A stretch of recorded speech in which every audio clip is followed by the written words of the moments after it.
कैसे? अब ये सीता से पूछो कि क्यों? अहाय तात दारुण हट ठानी, ये दारुण दुख देने वाला हट मेरे पिता ने किया है। समझत कछु नहीं, लाभ न हानि। मेरे पिता इसको तोड़वा करके ना तो लाभ सोच रहे ना कुछ हानि सोच रहे हैं। यहाँ पर जो सचिव है, जो मंत्री है, ये भी मेरे पिता को शिक्षा नहीं दे रहे। क्यों? क्योंकि वही सीता कह रही है कि सचिव सब है, ये जितने हैं ये सभी भयभीत हैं। सिख दे न कोई, आवाज बुद्ध समाज बढ़ अनुचित होई। ये उचित नहीं, बड़ अनुचित होई। बहुत अनुचित आय हो रहा है, अब तुम इसको उचित करो। अच्छा, उचित ऐसे राजा जनक हान और लाभ कुछ सोच नहीं रहे हैं। अच्छा, क्यों सोचे भाई, क्यों सोचे? देखिए, विद्वानों का एक मत है और श्रेष्ठ जन ऐसा मानते हैं कि व्यक्ति को कर्म और चिंता वहीं पर करना चाहिए जहां तक उसका बस हो, और यदि जिस कार्य में अपना जोर नहीं है, बस नहीं है, उसमें चिंतन, उसमें कर्म किया गया बिल्कुल निरर्थक रहता है। जैसे राजा जनक हान लाभ नहीं सोच रहे हैं, तो इसमें राजा जनक की विशेषता है, मूर्खता नहीं है।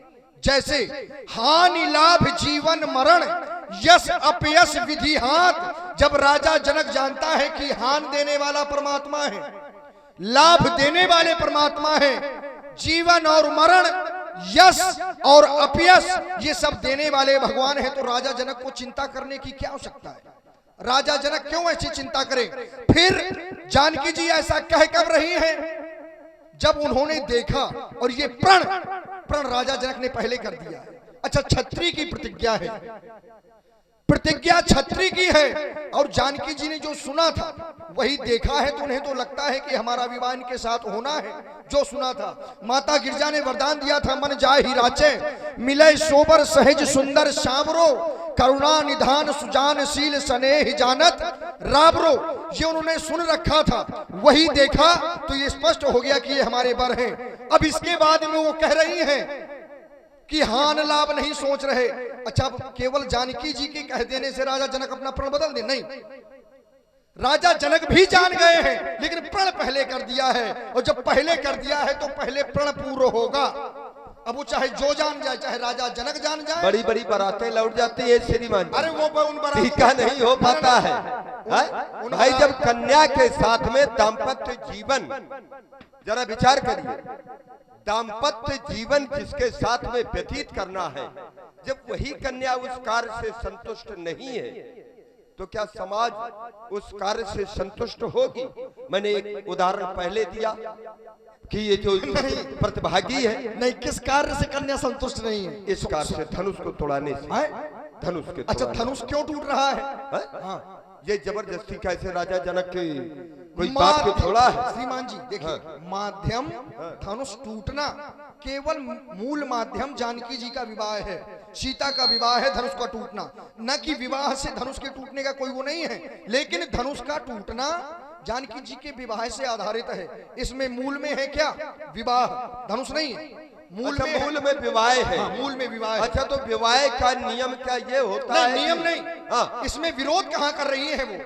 कौन विरोध? विरोध थोड़ी है ये। अच्छा, ये जो हमने ये अभी अहय तात दारुण हट ठानी, समझत कछु नहीं, लाभ न हानि। नहीं, आपने क्या कहा था कि बारातें लौट जाती हैं? हाँ। तो क्या जानकी जी जो उनके लिए वर नियुक्त किया गया है उनसे संतुष्ट नहीं है क्या?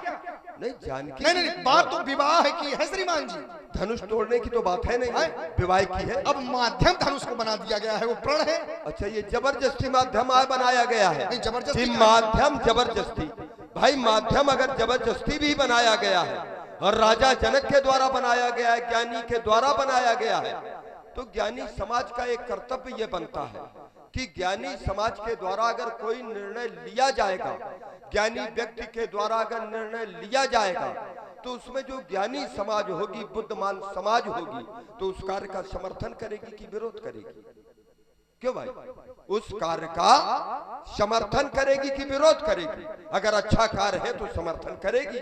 लेकिन यहाँ पर जो मिथिला की समाज, अभी हमने पहले बताया था कि जो राजागण है वो विरोध कर रहे हैं। फिर हमने बतलाया कि यहाँ पर जिसके लिए ये कार्य किया जा रहा है कन्या स्वयं विरोध कर रही है। अब हम तुम्हें ये बतलाने जा रहे हैं, अब 3 के बाद भी, प्रमाण देने के बाद भी तुम्हारे समझ में ना आए तो हम समझा नहीं सकते हैं, क्योंकि ब्रह्मा के हैं केवल 4 मुख और हमारे हैं 10 मुख, और 10 मुख वाला अगर जिसे ना समझा पाया तो क्या 4 मुख वाला समझा देगा। हमने कहा था कि हमने बहुत मजबूत फंदा लगाया है श्रीमान जी। अब देखिए यही मिथिला की समाज जो ज्ञानियों की समाज है, ये भी राजा जनक के प्रण का विरोध कर रहे हैं।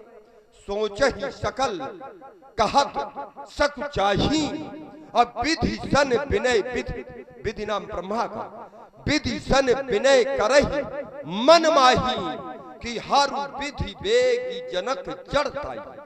जड़ता किसको कहते हैं? जड़ता कहते हैं अज्ञानता को। हर विधि बेगी यानी अतिशीघ्र जनक जड़ताई, और करे क्या? मति हमारे अस देहु सुहाई। ये समाज कह रही है ज्ञानी की कि मति जैसी हमारी है ऐसी राजा जनक की भी बुद्धि हो जाए। तो इनकी बुद्धि कैसी है उस पर विचार करने की बात है। इनकी बुद्धि ऐसी है, ये सभी ये चाह रहे हैं कि बिन विचार पन तज नर न हो, क्योंकि राजा जनक ने जो प्रण किया है वो बिना विचार करके किया है, किसी से पूछा नहीं है, विचार करके नहीं किया है। और जब विचार करके नहीं किया है तो उस कार्य को बिना विचार करे ही छोड़ देना चाहिए, त्याग कर देना चाहिए। तो वही ये समाज कह रही है कि बिन विचार पन तज नर नाभू, और अमुक सीए करे विवाह, अमुक के साथ में सीता का विवाह कर दे। और जब ये स्थिति आ जाएगी तो जग भल कहाई, संसार राजा जनक को अच्छा कहेगा, भाव सब काहू, सबको अच्छा लगेगा। और हट कीन है अंतहु उर्दाहु, और यदि राजा जनक इसी प्रकार से हटता में अड़ा रहा तो दुख उसे प्राप्त होगा। ये यहाँ की जो ज्ञानी समाज है श्रीमान जी, उसका मत है, ये मेरा मत नहीं है। अब हम चाहते ये हैं कि उनके मत में जैसे हमने अपना मत प्रस्तुत किया है तो ठीक उनके मत में तुम्हारा भी मत हो जाए, जिससे कि ये आगे की कहानी बने। देखो ऐसा है, मीठा मीठा हप कड़ू कड़ू थू, ये वाला बंद करो। जब मैंने आपको प्रथम में बताया कि यहां पर प्रण पहले कर दिया गया है, आज समाज कह रही है, यहां तक कि राजा जनक भी जानते हैं कि धनुष कौन तोड़ेगा। ये समाज क्या है? समाज से लोग कह रहे हैं, समाज के लोग देख रहे हैं, तो वो केवल ऐसा सोच रहे हैं, उनकी ये भावना है कि राजा जनक अब इस धनुष खंडन को हटा दे। अब इधर सुन ले, वो केवल एक छत्री के प्रति। अरे इधर सुनो, धनुष ना टूटेगा। क्यों ना टूटेगा? अब टूटोगे तुम, और जो आएगा यहाँ पर धनुष को तोड़ा जाएगा वो, और तोड़ने वाला कोई दूसरा नहीं, ये रावण के द्वारा होगा कार्य। अरे विध्वंस करूंगा धनुष यज्ञ, ये श्रोणित की नदी बहा दूंगा, और दिखा विकट हुंकारों से ये मिथिला में ये आग लगा दूंगा। आज मैथिली अधिवेशन में ये काल कूर नर्तन होगा, अब नहीं धनुष कर्षण होगा, अब नहीं धनुष कर्षण होगा। अरे चुनौती है तुम्हें कि तुम रोक के दिखा दो। ये आज धनुष कर्षण होगा, और यदि नहीं धनुष कर्षण होगा तो फिर वो चमचम चमकेगी चंद्रहास, और ये बाणों का वर्षण होगा। ये आज धनुष कर्षण होगा। अरे वो लोथों के लग जाए ढेर, और ये रणचंडी का नर्तन होगा। ये आज धनुष कर्षण होगा, ये आज धनुष कर्षण होगा। ये अजगौथा थी नहीं किसी की, ये जिसे देख रहे हो ये विश्व की धरोहर है। ये ना सोच लेना कि विकास व्यास की अमानत है, ये राजा जनक की धरोहर है। ये अजगौथा थी नहीं किसी की, ये अजगौ विश्व बपौती है, और जिसने दैत्यों का दलन किया उसकी ऐसी ठकरौती है कहाँ छुपा वो नर नाहा, निकल करके आए सामने। अब फिर देखो हम कैसे उसको तोड़ते हैं। वो या तो हमें तोड़ेगा या तो हम उसको तोड़ेंगे। है कहाँ छुपा वो नरनाहा जिसके कर से कर्षण होगा। इसलिए कह रहा हूं, समझा रहा हूं, बोलो बाण बदलो विधान, नई बाणों का वर्षण होगा। अब नहीं धनुष कर्षण होगा, अब नहीं धनुष कर्षण होगा। अरे बदलने की आवश्यकता तुम्हें है दशानन। हम तुम्हारी क्रूरता की कठिन धारा मोड़ देंगे। ये मध में भरा मस्तक तुम्हारा, इसको भी हम फाड़ देंगे। अरे ये पर नारियों की हरण करने की अरे पड़ गई जो आदत तुम्हारी, तो कोई नारी ही बनेगी मृत्यु का कारण तुम्हारी। सौभाग्य की सिरध्वज तुम्हें ब्राह्मण समझकर छोड़ देंगे, लेकिन हम तुम्हारी क्रूरता की कठिन धारा मोड़ देंगे। नहीं, हमको शंख और घड़ियाल बजाने वाला ब्राह्मण ना समझे। अरे तुम ही नहीं हो ना राजा जनक तुम कह रहे हो, ही नहीं हो। नहीं तुम कह रहे हो ना कि शायद राजा जनक ब्राह्मण समझकर तुम्हें छोड़ देंगे। उनकी तो हम शंख घड़ियाल बजाने वाले ब्राह्मण नहीं है।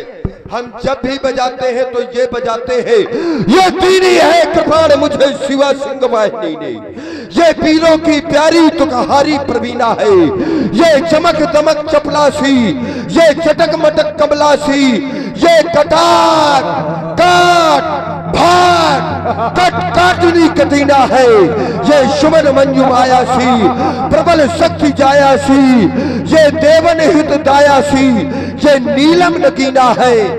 बिदने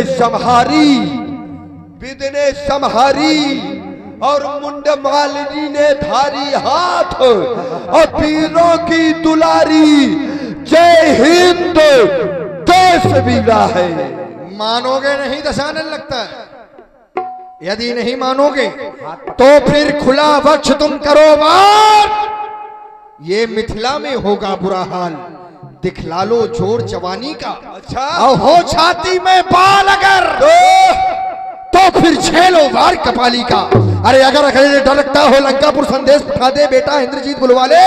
अरे वो भाई कुंभकर्ण जगवाले, फिर ना कहना खबर रही थी, उस बाणासुर को शबर रही थी।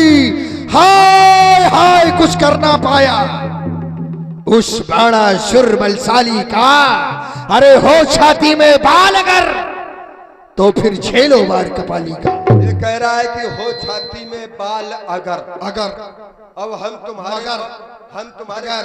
तुम्हारे शरीर के कहीं बाल न उखाड़ेंगे, हम तुम्हारे भौंहे बनाएंगे सीधे। और जब भौंहे उखड़ जाती हैं फिर उस व्यक्ति को देखो कि कैसा लगेगा। वो सीधे लंगूर लगता है, इंसान से सीधे लंगूर लगेगा। तो बार बार भागत है व्यंग बाण बाणासुर, ये महिमा तय मोसो बखानत है बार बार। कैसे बार बार किया तूने कहा है, तो बार बार बांधे मैं वीर बलवानों को, लंका की बखरी पवन बुहारत है बार बार। वज्र ले बलधारी आयो देवराज, तो इंद्र की वीरता बिगाड़त हो बार और बार बल को बढ़ावत हो बोल और दंडधारी काल को मैं बांधत हो बार। अब एक बार सभी लोग भगवान शंकर के नाम की जय घोष करें।